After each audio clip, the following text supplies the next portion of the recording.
ഇന്ന് നാം pedicure tub സംബന്ധിച്ച കാര്യങ്ങൾ, അതിന്റെ ഉപയോഗം എങ്ങനെ നടത്താം, അതിന്റെ പ്രവർത്തനം എങ്ങനെ നടത്താം, അതിന്റെ പരിപാലനം എങ്ങനെ നടത്താം എന്നിവയെക്കുറിച്ച് വിശദമായി അറിഞ്ഞുകൊള്ളാം.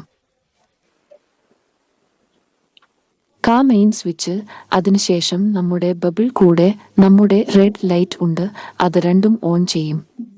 ബബിൾ ഇതിൽ ഓൺ ആകും, ഹീറ്റിംഗ് ഓൺ ആകും. അതിനുശേഷം ഓൺലി ബബിൾ, അതിൽ ഹീറ്റ് ചെയ്യില്ല, വെറും ബബിൾ. നാം ഒന്നാമത്തെ, രണ്ടാമത്തെ ട്യൂബ് ഉപയോഗിക്കും. മൂന്നാമത്തേത് ഹീറ്റ് ഫുഡ് ക്ലീനിങ്ങിനായി ഉപയോഗിക്കും. നഖം ഞങ്ങൾ മുറിക്കും, അതിനുശേഷം ഞങ്ങൾ ഫയൽ ചെയ്യും, അത് നമ്മുടെ MB ബോർഡ് ഉപയോഗിച്ച് ഫയൽ ചെയ്യും. അതിനുശേഷം നമ്മുടെ ഓറഞ്ച് ബൂട്ട് സ്റ്റിക്ക് ഉണ്ട്, ഇതിൽ നമ്മുടെ ലൈക്ക് പുസർ ഉണ്ട്, ഇത് നാം ഉപയോഗിക്കാം.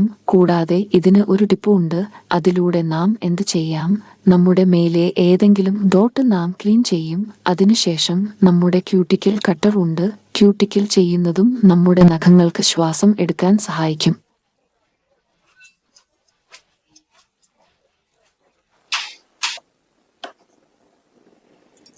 വാട്ടറിൽ കാലുകൾ മുക്കുന്നതിന്റെ പ്രയോജനം എന്തെന്നാൽ, നമ്മുടെ ചർമ്മത്തിലെ മണ്ണും പൊടിയും ഉണങ്ങിയ ചർമ്മവും മരിച്ച ചർമ്മവും ഇതിലൂടെ എളുപ്പത്തിൽ നീക്കം ചെയ്യാൻ കഴിയും. ഞങ്ങൾ ക്ലയന്റിന്റെ കാൽ നീക്കം ചെയ്ത് ടിഷ്യൂ ഉപയോഗിച്ച് വൃത്തിയാക്കും.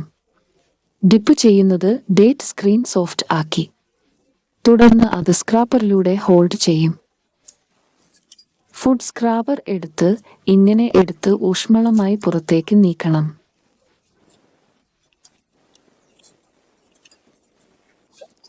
ഇത് നമ്മുടെ നെൽ ബ്രഷ്.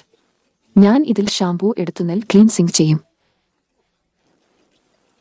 ക്ലീൻസിംഗിന് ശേഷം ഞങ്ങൾ മസാജ് ഒരുക്കും, ക്ലയന്റ് വിശ്രമിക്കാൻ.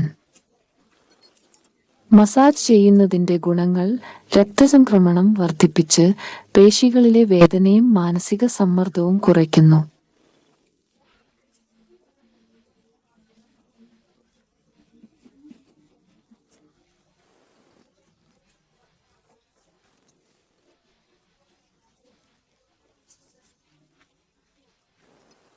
നമ്മുടെ ത്വക്ക് തിളങ്ങുകയും ചെയ്യും.